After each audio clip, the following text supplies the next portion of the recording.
You know that feeling? When you spot a sad, forgotten patch of dirt, and just know it could be something more. That was me. I had this tiny, neglected corner, but I dreamed of a cozy, rustic hideaway, with a few salvaged timbers, some tough little plants, and a whole lot of heart. I turned it into my own pocket-sized paradise.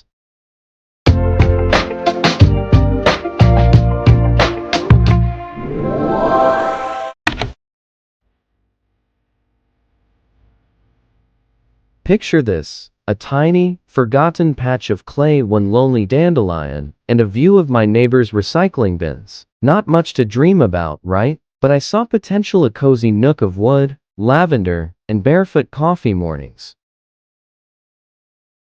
First things first, the clear out. My little patch was a treasure trove of chaos: broken bricks, a lone flip-flop, even a plastic relic from the 80s. Once cleared, it was time to fix the clay. I dug deep, mixed in compost and a little forest leaf mold. The transformation? Instant. Rich, living soil, the foundation for everything to thrive.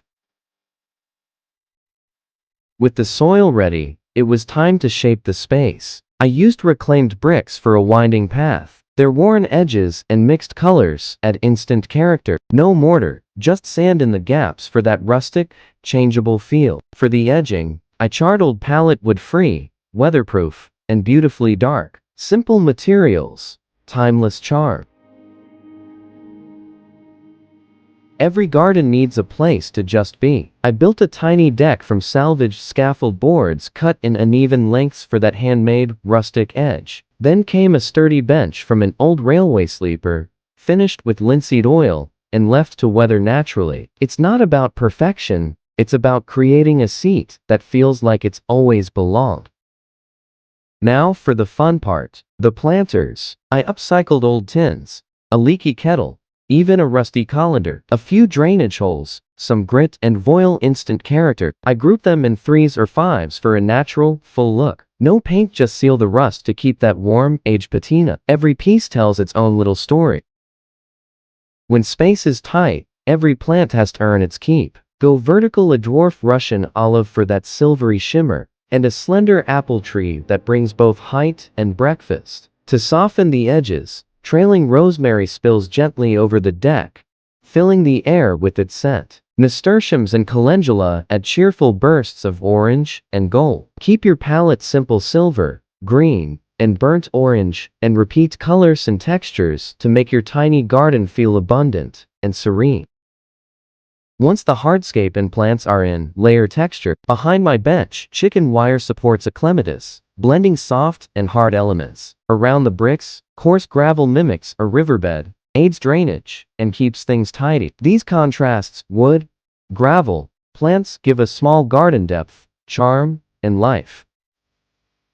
As dusk falls, lighting transforms a garden. I use warm white solar festoon lights on a bamboo tripod, creating a soft, inviting glow. A thrift store lantern with a tea light adds flickering charm. These simple touches turn plants and paths into an enchanting evening retreat. Add a small fountain or bird bath for gentle sound, and suddenly, your tiny garden feels magical, cozy, and alive after dark.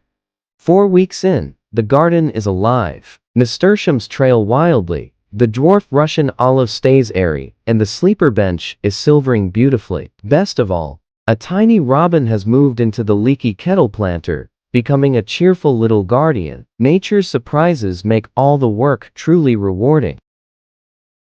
The beauty of a tiny rustic garden? Minimal effort. Every Sunday, I spend 5 minutes deadheading, and once a month, a splash of seaweed feed keeps everything happy. In winter, frost, snow, and dried seed heads add their own charm. A rustic garden embraces the seasons, ages gracefully, and proves that even a small space can bring immense joy with little upkeep.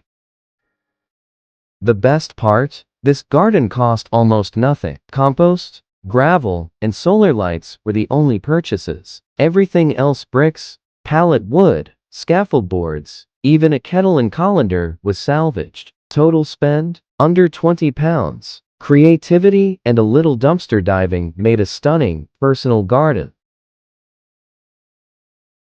If you're curious what else this tiny garden can do, subscribe. Next, I'll show potatoes in sacks, tomatoes in a hat stand, and herbs thriving everywhere, from rubble to a snug, rustic nook.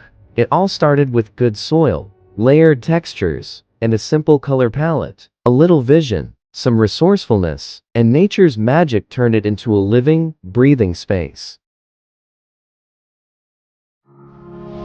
Thanks for watching. Happy nice day.